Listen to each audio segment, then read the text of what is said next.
Single parenting isn't easy. We understand. Most parents don't plan to go it alone, but you can still make the most of this journey for your children and yourself.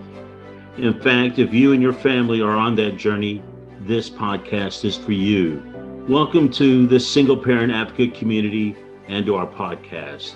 And here are your hosts, single parent founder Stacy Poythress, and broadcast journalist, single dad and friend, Daryl Moody. Hello, wherever you are. Thank you for joining us. I am Daryl Moody, joining you from my studios at home here in Orlando, Florida. This is the Single Parent Advocate podcast. We're joined once again by Stacy Poythress. She is the Single Parent Advocate, and she joins us once again from those beautiful, luxurious SPA studios there in Dallas. Thank you to the fine folks there at VentureX Louisville, the Realm at Castle Hills. Stacy, how are you this afternoon? I'm doing great, Daryl. So excited to be back home after a weekend out of town. And, it's crazy times. It just seems like we got to just keep putting one foot in front of another right now. It's no matter what curveballs we get, right? Well, let's talk. All right, let's get the weekend stuff out of the way before we dive into what's the latest with singleparentadvocate.org, because you've got a great story to tell us about your weekend, and it involves some swing dancing.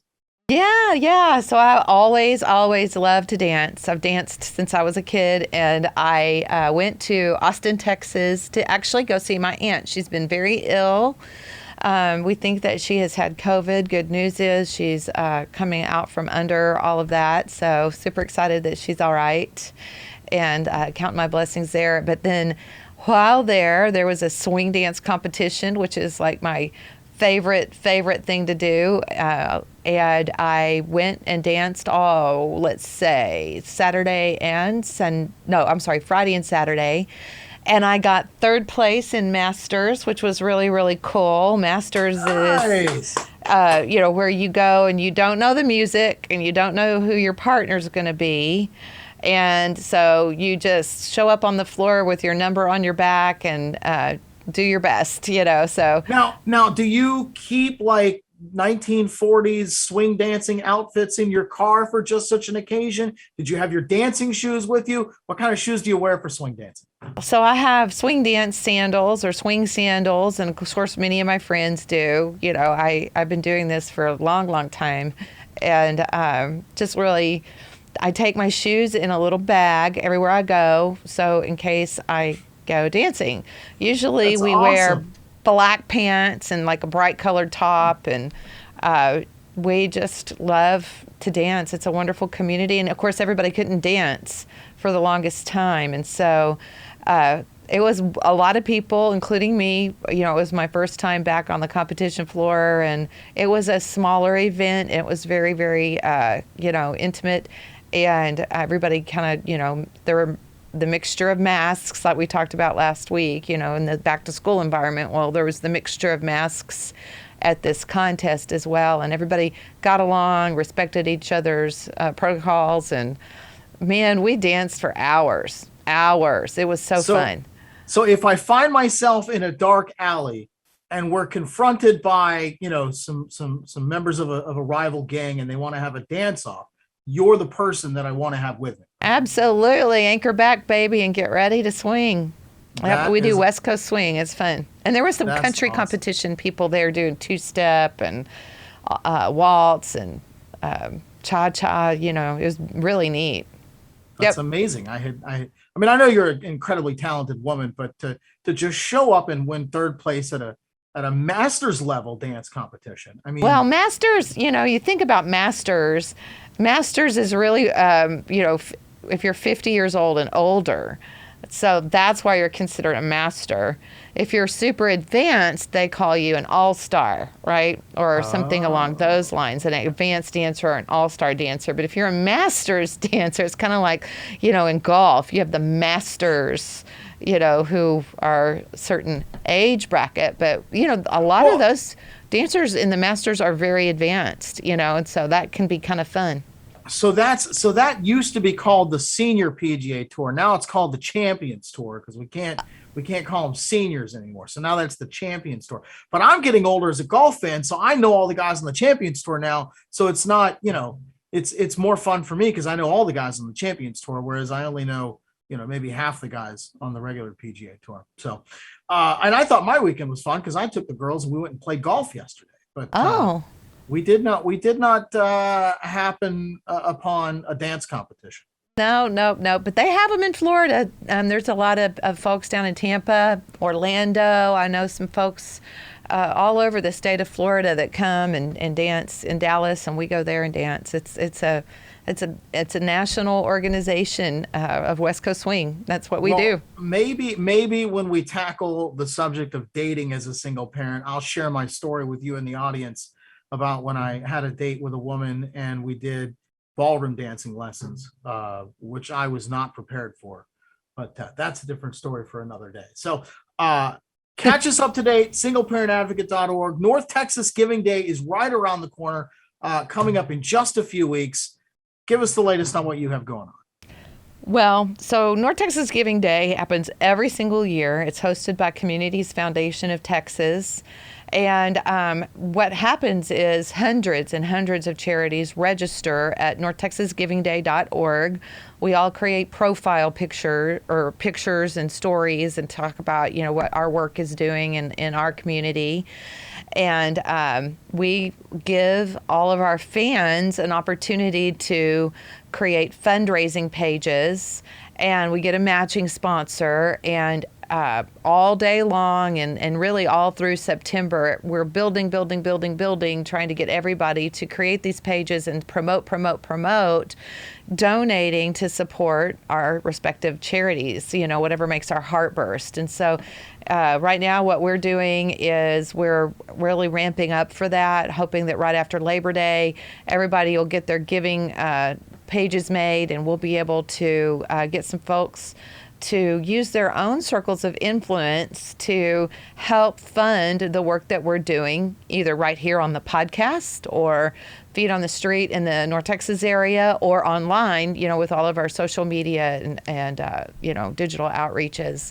So we're just, excited. And, there's a lot of big charities that take part in North Texas Giving Day, traditional, Salvation Army, United Way, all of those wonderful larger legacy organizations. But there's also a behemoth of smaller organizations that are really looking to get the eyes of the public and have some of these more niche and smaller startups get funding that they very much need for their populations. And so North Texas Giving Day is a time when you can maybe choose 5 charities to give to. It's right on the cusp of year-end giving for a lot of people right now. They're looking at, what am I going to give to in the fall to help support the community that I'm in, because it's a big tax strategy, of course.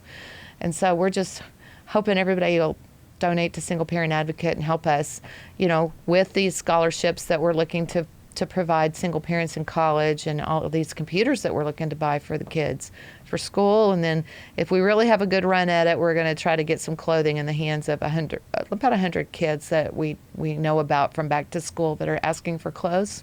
Also.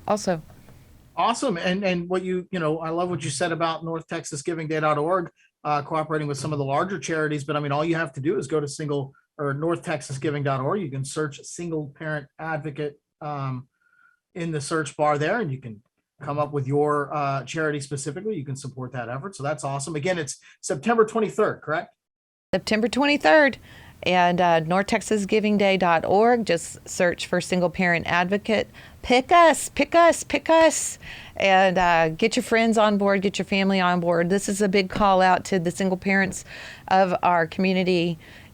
And, you can help be a mouthpiece to help influence giving, and that is in of itself a way to give. So we hope all of you will just jump on and help us promote this and find some giving hearts out there that can afford to support our work and our community. All right, Stacy, roll up your sleeves, get ready to dig in, because we're gonna dive into our subject matter for this week, and that is why does my child's behavior trigger me? So we've talked about this before. There's several of these Facebook groups that I follow for single parents, single dads, support groups, that sort of thing. although the memes I think are the best product of following these things on social media. But a lot of times you'll find different things that are useful. Links to webinars, little videos from different experts. But I found, I don't know if I'd say this is a meme, and hopefully we can get it up on the screen for the folks at home to see.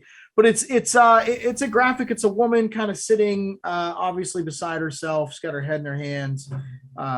And clearly she's triggered, but it says, why does my child's behavior trigger me? And that really stood out to me because that's something that I have been struggling with a lot lately in my life is, and educate us on this, Stacy. When I say being triggered, what does that mean? Well, knowing we were going to kind of talk about this today, I looked it up. And technically, a trigger is something that takes you back into your past, whether you're aware of it or not, that you, in a real guttural way, react to.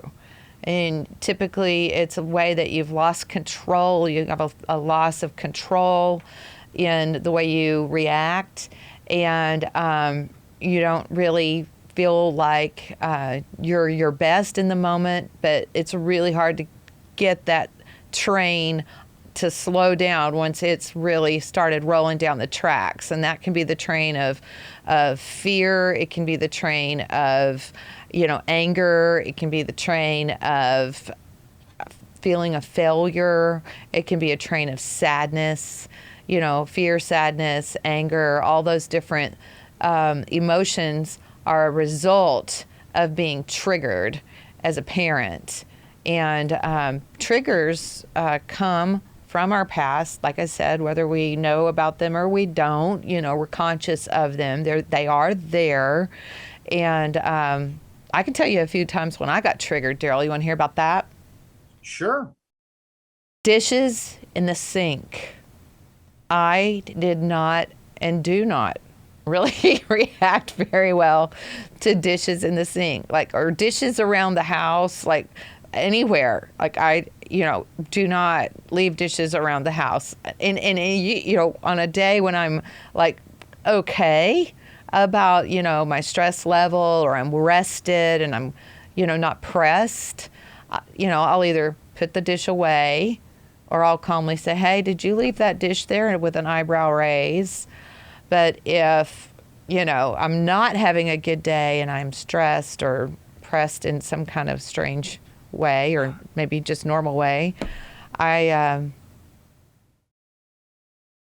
react. And I react in a way that's out of proportion to what's really going on. Oh yeah, it's never adequate for what the kids do. For me, one of the biggest triggers is when my kids leave a door open.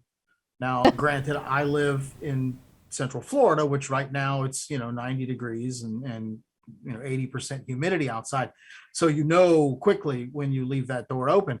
But for me, and like I said, being triggered is something that I've been dealing with a lot in my personal life. So when I found this meme, it stood out to me. I didn't initially think we'd be talking about it on the show, but I mean, sometimes you need content. So what aggravates me is when they do something that we have talked about time and time and time again, a behavior that I've told them I don't want them to do.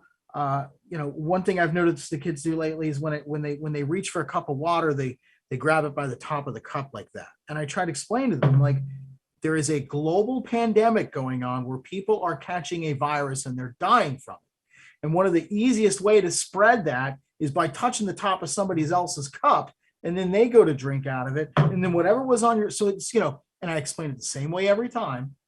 But things like that, things that for me, it's I know my kids are intelligent. They make good grades. They're really smart. They're articulate. I know my kids are bright. So to me, it's how do you continue to make the same mistake that we've talked about time and time again? And I know I've made a big deal about it for the purpose of making sure that you remember.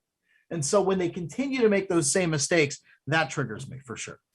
So you lose a feeling of control when they don't obey you, or they don't remember, or it's not as important to them as it is to you. let's look at some of the different options for answers that we have here. Okay, we'll spin the dial here and see where we land. The first one at the very top that stood out to me was it causes you to question your parenting, which for Oh, me, I mean, I'm always constantly questioning my parenting anyway, but when they're bad, and to me, when they're bad about something that I know I've gotten onto them about, well, clearly I'm not getting onto them the right way. So I'm not reinforcing that lesson in an effective way. So to me, I think my first thought is, that's me being an inadequate parent. You know what I mean? fear of failure. Every day. Oh, So, I can identify with that fear a lot. One of the things my son and I, we continue to both look back on, and I think I've mentioned it before, was that spelling test when he forgot how to spell the, and I just lost it. I lost it. I'm like, how do you forget to spell the? Like, how does that even happen? I don't even understand how that, and I just, it escalated. Eventually I can he's see in myself doing the tears. same thing. Yeah, and it's fear of failure, that you're not going to give your child the greatest success, like that they'll end up with better things than you, or like fear of failure. It's huge. It Yeah. was and is for me, as it relates to my son's well-being, for sure. I think that's pretty normal. I'm gonna Not spin normal the, to overreact, but normal. Well, maybe it is normal to overreact. Let's read on. Yeah, I mean, the other options are you were stressed or irritated already. It triggers your shame or guilt. Their big reactions trigger your anxiety or trauma. I don't think that's so much my problem. A lot of it is, I'm already stressed. We're all single parents. We're all, We're we all all have a bunch of already spinning on plates tilt. anyway. Of Yep. course. And I do catch myself doing that all the time. And I yell at them and I'm like, I'm sorry. I'm not even, I've got a bunch of stuff in my head. Anyway, other options. You expect they should know better. That's one of the That things that sounds like goes through what's my going head. on with the cup. Yeah, exactly. You didn't realize their behavior was their way of communicating. Now that one had me kind of thinking because, a lot of times when you are triggered, all you do is react. You don't process what they've done. You don't think about why. Uh, and the theory that it's their way of communicating, although I don't know what they're trying to communicate by leaving the door open again, other than they want to pay the electric bill. Um, anyway, but let's talk about that. You didn't realize it was their way of communicating. I mean, obviously, you've gone down this road before with your son. Does that stand true for you in any of your experiences? Well, I think so, especially when it came to room cleaning. Chris would tell you that he thought that room should be his and he should be able to have things in the way that he wanted them. And he did have them where he wanted them, but that wasn't where I wanted them. And so, that ended up being kind of like a passive aggressive, like impasse, to the extent that, I would go in and I'd start cleaning his room myself, but it was so out of order from my way of doing things that I'd end up, blowing up and telling him to get in there and work on that with me. And we weren't going to do anything until we got this room perfect, and that ended up What kind of being an playroom extreme that's reaction. gonna happen Like, then? wait, over here. But it felt, again, like, I think I felt out of control. I felt like, when in my house, some triggers can come from our past, like I said, whether we know it or not. And my mom expected a clean house, dirty dishes, messy room, not making your bed, messy house, like clutter around or things like that. It just really was something I carried forward into my expectation of how I ran my house as a single mom. And that expectation, that level of expectation, I think Chris was communicating that he didn't find very reasonable. And probably a lot of friends' houses who he visited, they didn't have those same expectations either. And so he was communicating that this he didn't think this was a reasonable expectation. Did you explain to him that those people live in a level of filth that they're comfortable with? Yeah, no. Clearly something's wrong with them too. you know, but it was just crazy. The whole difference between how I found peace is when the house was, zen for me, was for him like a museum, and he was very uncomfortable in it. Like it didn't feel lived in for him. And for me, it was like, And so, yeah, dishes, trash, unmade beds, clutter. He mentioned a lot of times plants and pets. Like I expected him to help with the pets and the plants and chores around the house. And he was communicating that, he didn't feel like those should be his responsibilities. They were my pets and my plants, the birds and the dogs and the plants. So I think maybe if somebody's afraid to say the words, they just kind of pull away and don't participate. They'll just behave a certain way, and that's kind of their way of. Yeah. Like my old man who said, "Actions speak louder than words." Uh-huh. Let's look at some of these other options here, and thank you to the fine folks at BethRitchieCounseling.com for putting this together. But another thing, it says you feel your child is being intentionally disrespectful. That's certainly something that I've felt before, because I tell my kids all the time, and it's for me, I've had complete strangers come up to my kids at the park and say, "You shouldn't talk to your dad that way." And if I'm being real, that was probably the most humiliating moment I've ever experienced as a father, was having some complete stranger at a park correct your kid's behavior because of the way they were talking to you. As you alluded to earlier, you feel a lack of control in the situation. That's certainly something that you feel. You have an unidentified need in that moment, being angry or tired or hungry, or I forget, my shrink talks about, there are five states where you shouldn't be talking about important things when you're hungry, tired, and lonely. Hungry, lonely. angry, lonely, or tired. Sure. All those things. And then the last option that they give you here, you're taking the behavior personally. I'm 100% guilty of that as well. And I don't always do this effectively, but what I've tried to do to combat being triggered in my household is to not just not react. You know what I mean? Like, let that thing happen and then wait a few minutes. I haven't counted or anything like that. I've been able to control myself, at least when I'm thinking about it. And it's amazing if you do that, if you can discipline yourself to wait 10 seconds and then think about it again, 9 times out of 10, you are going to react differently. Well, or just remove yourself, for a minute and, just even take some deep breaths, and try to get perspective, if everybody's safe, like sometimes things can happen where, let's say our child is on the sidewalk and they move out into the street in front of traffic.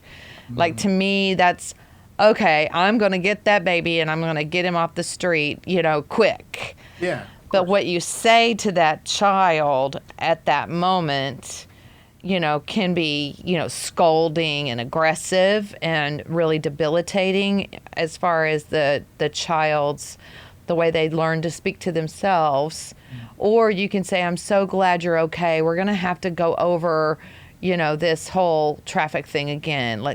I just really want you to, be safe," and kind of talk through it as if you were talking to a younger child, One of the things that's kind of crossed my awareness lately, and I really kind of took it to heart, even in my own counseling, is about, the voices of our parents that between, I think between 6 and 8, the voices that our children hear from our parents up until that time become our inside voices and how we talk to ourselves.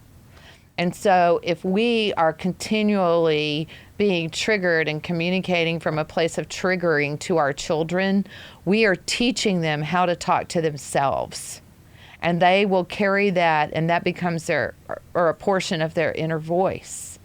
And so that's why it's so important to, try to grow ourselves as a parent and read up and try to figure out how do I have intensity and caring and overcome all of my concerns and fears and hopes and dreams for my child when it's like that kind of a moment, such that they're always going to hear that inside voice of affirmation, of love, of safety, of discipline, and all the good things that we want them to carry with them once we're not here anymore, right? Yeah.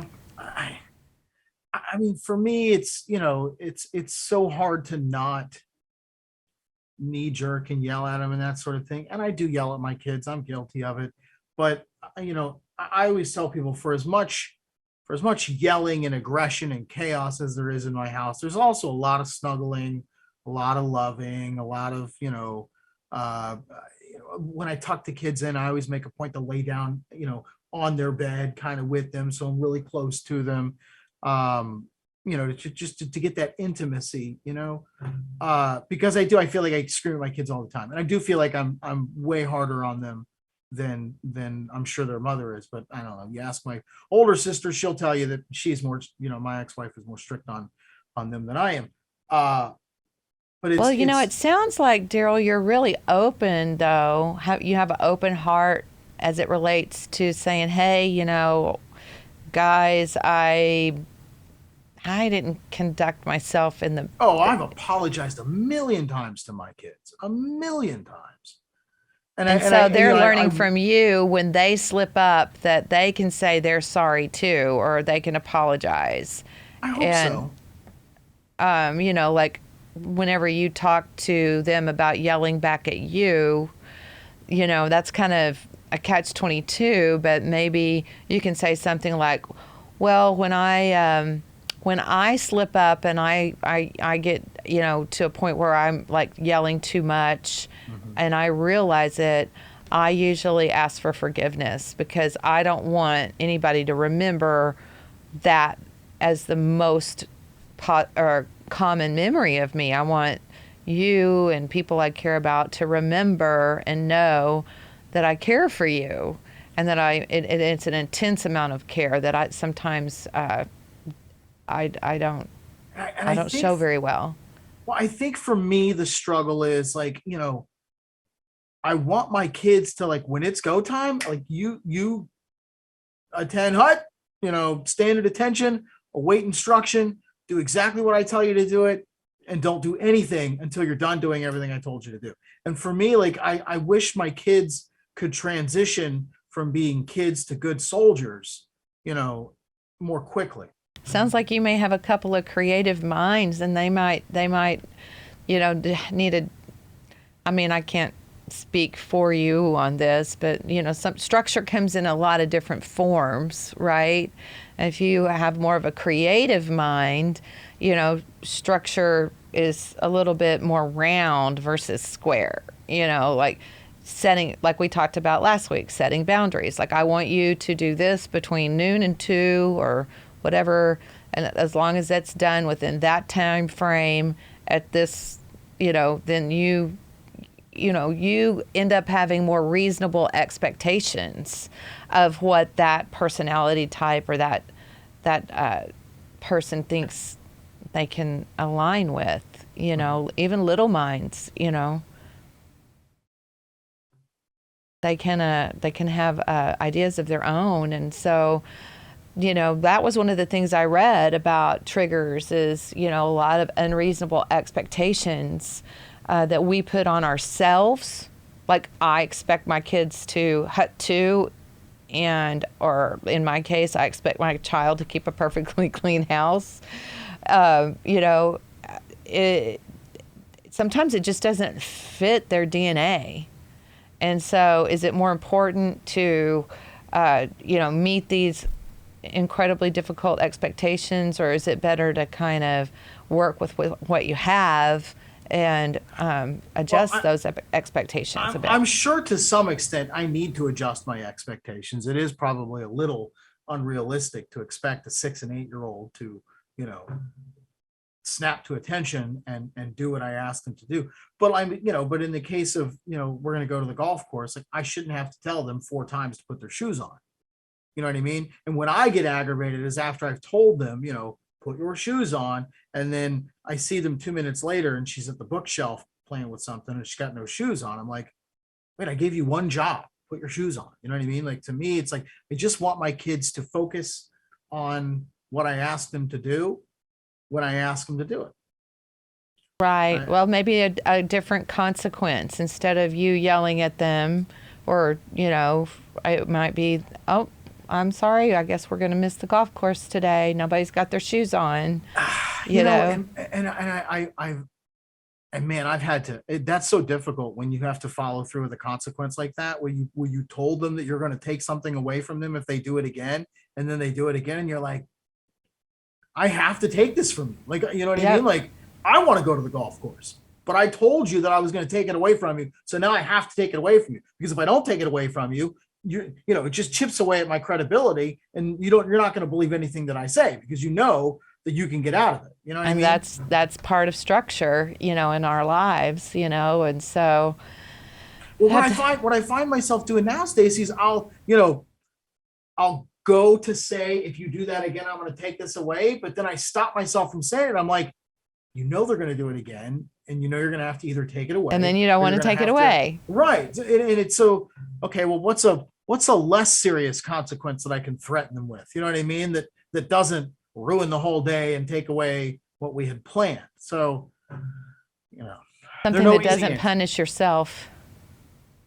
Oh, for sure. Yeah. I mean, I wanted to play golf yesterday. Absolutely. And you do end up kind of punishing yourself, because you're taking the reward away from yourself as well. But what I'm remembering right now, Daryl, is I remember, like, in my life with Chris, he never went somewhere else. He was always, with me. I didn't have a parenting situation where he went on the weekends or any time to another person's house on a regular basis. And I can imagine you feel really intense, like you want the time while they're there to be so perfect. And I know I had that feeling for different reasons. I wanted the life that we had to be so perfect, and I wanted him to have good memories to look back on. And that's a good point. I mean, last week we were gathering up on the couch to read our Bible stories before we go to bed.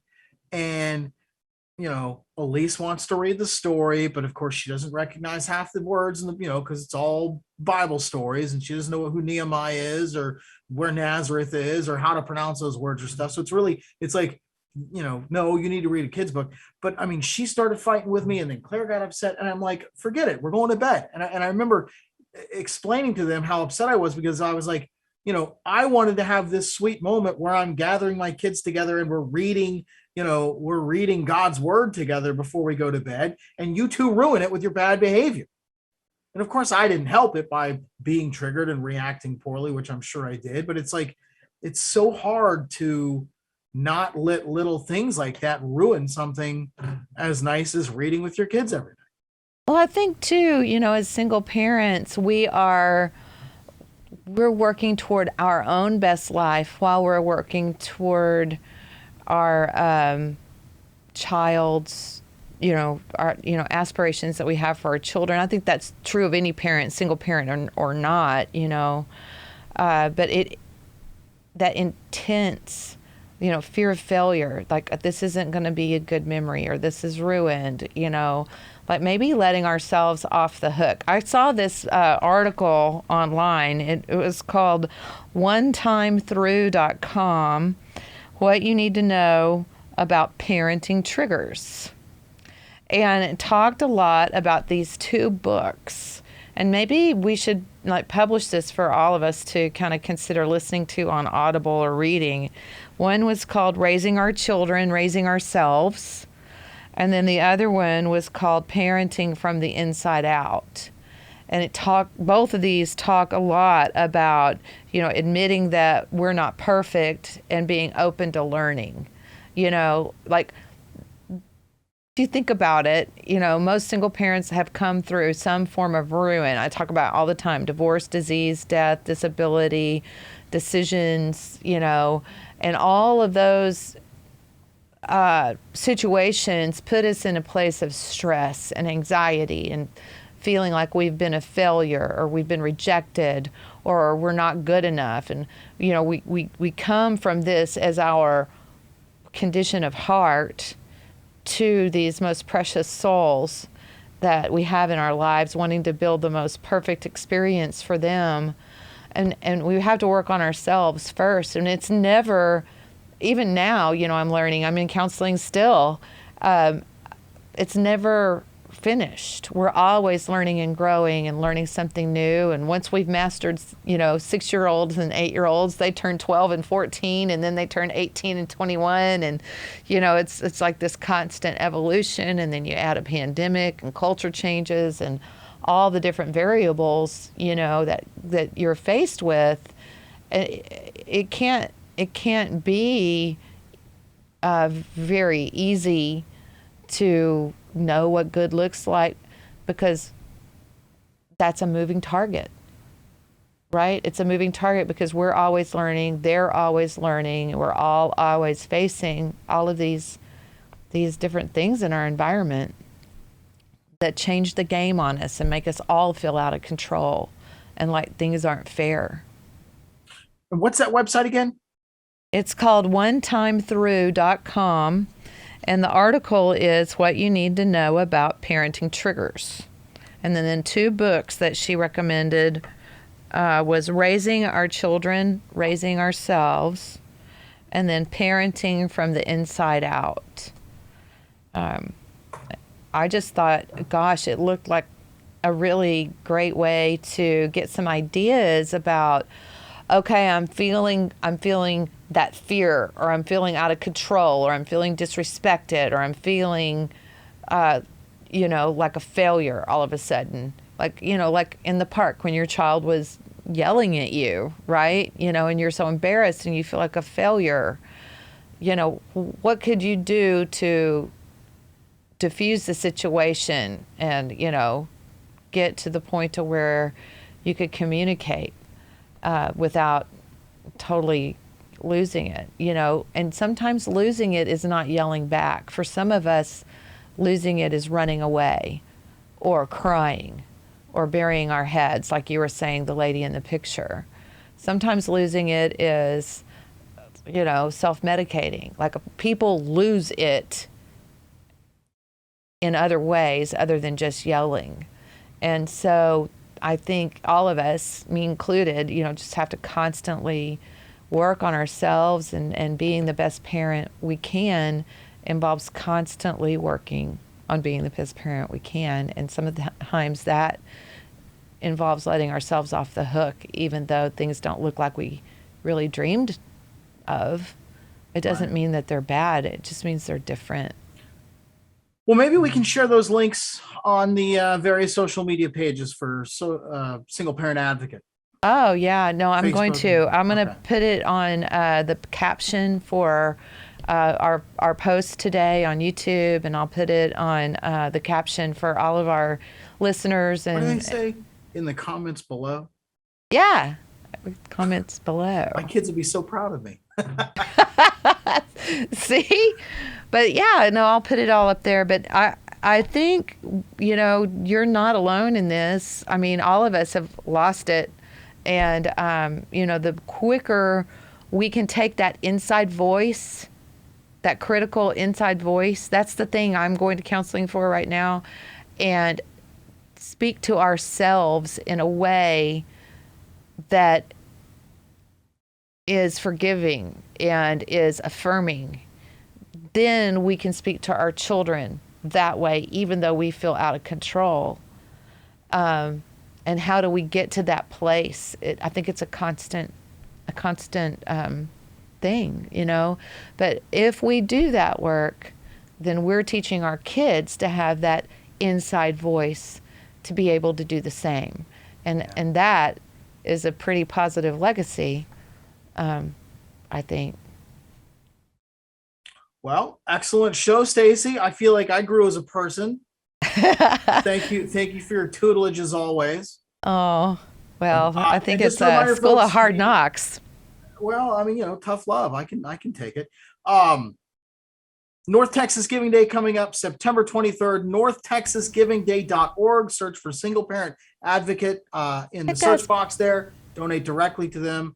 Stacy, thank you as always. And thank you, Daryl. You're such a good dancer. I know, and you're a good golfer. Oh, I don't know about that. See you, folks. Bye, everybody. Thanks for joining us.